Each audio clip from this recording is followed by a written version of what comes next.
كل اللي جربه ما صدقش طعمه بجد. ده احسن بديل اقتصادي للرز البسمتي، وده طبعا بعد ما غلى جدا وبقت اسعاره مبالغ فيها قوي.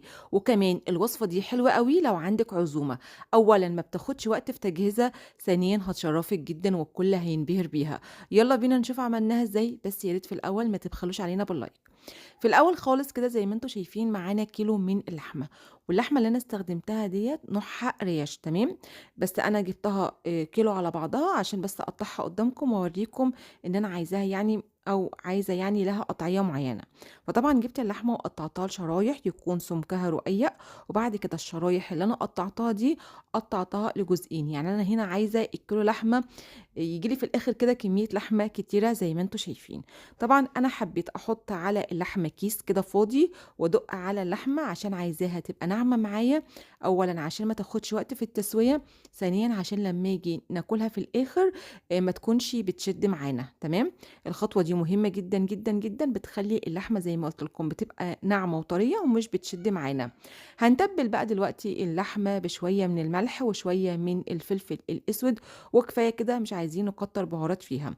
هو يا دوبك شوية من الملح وشوية من الفلفل الأسود وكده تمام قوي. هناخد بقى اللحمة وندعكها مع الملح والفلفل كويس جدا، وهنكون بقى يا جماعة جايبين طاسة على نار عالية. أهم حاجة النار لازم تكون عالية جدا جدا جدا جدا علشان اللحمة ما تنزلش المية بتاعتها. حطيت في الأول مكعب من الزبدة عليهم معلقتين كبار من الزيت، وبصراحة باحب أشوّح اللحمة وأحمّرها بالزبدة، بتدّي نكهة حلوة أوي وطعم مختلف.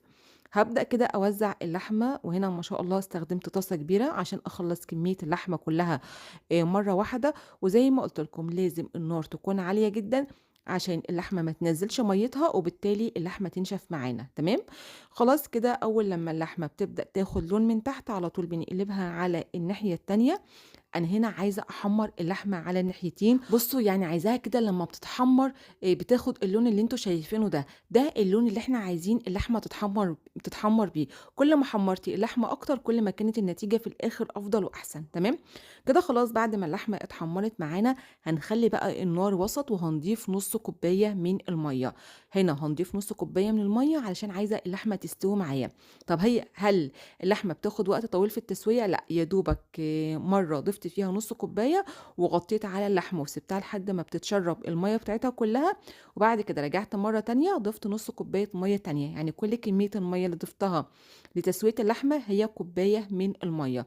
غطّيت بقى على اللحمة وسِبتها لحد ما بتستوي معايا تمامًا، وجِبت بعد كده حلة حطيت فيها مكعب من الزبدة عليهم معلقتين كبار من الزيت، وهانزل عليهم بورقتين من ورق اللورا، وكمان عود قرفة 2 حبّهان، 2 قرنفل. وهابدأ بقى كده أشوّح البهارات العطرية لحد ما ريحتها تبدأ تظهر معايا. بعد كده هننزل عليهم ببصلة وسط أو بصلتين وسط متقطعين لحلقات يكون حجمها رقيق جدًا، وكمان يا جماعة فلفل أحمر حراق مقطعاه برضه لحلقات صغيرة جدًا. ويا سلام بقى كده على نُص معلقة صغيرة أو ربع معلقة صغيرة من التوم المفروم، بيفرق جدًا في الطعم والنكهة والريحة بتبقى حلوة أوي. وهنا بقى هادّي لهم كده تقليبة مع بعض، وهاضيف دلوقتي معلقة صغيرة من الملح، نُص معلقة صغيرة فلفل أسود، وكمان نُص معلقة صغيرة من السبع بهارات. وكفاية كده بهارات لحد كده، هو كده تمام أوي وكويسين جدًا مع بعض. هادّيهم بقى كده تقليبة حلوة، وأول بقى ما البصل يبدأ يدبل معانا، أنا عايزة يا دوبك البصل يدبل، مش عايزاه يصفر، أنا عايزاه يا دوبك بس يدبل معانا. هنضيف بقى دلوقتي 3 أكياس من لسان العصفور. لسان العصفور ده بديل اقتصادي للرز البسمتي. عايزة أقول لكم بقى إن أنا هاخلّي لكم طعمه في الآخر زي الرز بسمتي ويمكن أحسن كمان. طبعًا هنا هاخلّي النار أعلى من وسط شوية، وهافضل أقلّب باستمرار لحد ما لسان العصفور يبدأ يحمَر معايا وياخد اللون الدهبي الجميل. وطبعًا ضِفت على لسان العصفور حوالي نُص معلقة صغيرة من الملح علشان بس اللون بتاعه يتوحّد لمّا ييجي نحمّره ما يبقاش مثلًا جزء اتحمّر فيه والجزء التاني لسه ما اتحمّرش معانا. هو ده بقى اللون اللي إحنا عايزينه في لسان العصفور. ما ينفعش إن إحنا ننزّله من على البوتاجاز واخد لون أقل من كده علشان ما يشربش معايا مَيّة كتير.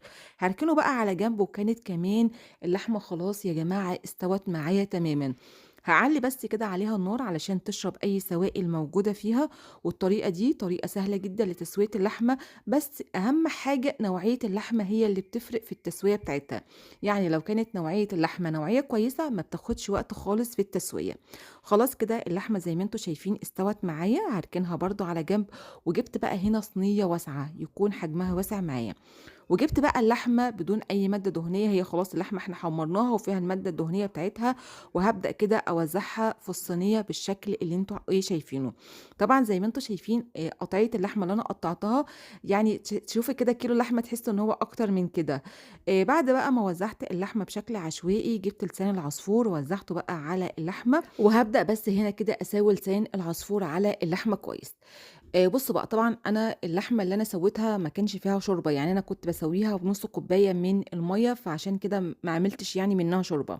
أمّا أنا كان متوفر عندي شوربة في الفريزر، طلّعتها سخّنتها، وبدأت بقى أضيفها على لسان العصفور. طبعًا لازم الشوربة تغطي لسان العصفور، يعني مقدار الشوربة على لسان العصفور زيه بالضبط أمّا بنكون بنحط مقدار شوربة على الرز بتاعنا، يعني يا دوبك كده الشوربة بتكون بتغطي لسان العصفور بعُقلة صباع، ده طبعًا المقدار المضبوط معانا اللي بيخلّيه يستوي معانا، بيكون مفلفل وكمان مش معجِّن معانا خالص، تمام؟ طيب لو مش متوفّر عندنا شوربة يا أم ليلي هنعمل إيه؟ شوية مَيّة قلّبي معاهم مرقة دجاج على شوية من الملح وكده بقى عندِك أحلى شوربة. هاغطّي بقى على لسان العصفور كده بورق فويل وهاكون بقى مولّعة الفرن على أعلى درجة حرارة، هاخد الصينية دي أحُطّها على الصاج من تحت، يا دوبك 5 دقايق بيكون لسان العصفور اتشرّب المَيّة بتاعته، بناخد بقى الصينية دي نحطها على الشبكة ونخلّي النار وسط، ونسيب بقى لسان العصفور لحد ما يتشرّب معانا كده لحد كمان ما يستوي معانا جدًا. هو كل الحكاية في التسوية كلّها أقل من نُص ساعة بتكوني سويتيه وبقى مستوي جدًا معانا، وكمان بيبقى مفلفل معايا أوي. جِبت بقى الصينية القمر بتاعتي دي وقلبتها، وزي ما أنتم شايفين اتقلبت معانا في منتهى السهولة. وكمان زي ما أنتم شايفين أهو لسان العصفور قدّامكم مش معجّن خالص، مفلفل جدًا، وطبعًا بقى اللحمة اللي هي إيه، زي ما بيقولوا كده لتحت لسان العصفور شوية، هابدأ بقى كده أخرّجها وأحطها على لسان العصفور من فوق، بحيث إن أنتِ مثلًا لو عندِك عزومة أو حتى لأسرتِك هتقدّميها بالشكل الجميل اللي أنتِ شايفاه ده، تمام. عايزة أقول لِك بقى فعلًا ده أكتر بديل اقتصادي للرز البسمتي، وطعمه يا جماعة رهيب جدًا. زي ما أنتم شايفين اللحمة مش بس مستوية، لأ اللحمة دايبة معانا. وقُلت طبعًا الأكلة الجميلة دي كان لازم جنبها كده شوية صلصة، فطبعًا عملت جنبها صلصة الدقوس. هاقول لكم يعني طريقتها على السريع. بنجيب الكبة نحط فيها طماطميتين، كام فص من التوم، فلفل أحمر حراق أو فلفل أخضر، وضِفت عليهم بقى شوية ملح، فلفل أسود، كمون، وكمان كده كام عود كده من البقدونس أو الكزبرة، وقلّبتهم كويس مع بعض في الكبة وطلعت عندي أحلى صلصة تتقدم مع الرز. لو حسيتِ إن أنتِ استفدتِ بأي معلومة يا ريت ما تبخلوش علينا باللايك، وربنا يحسن ما بين إيديكم وبألف هنا وشفا.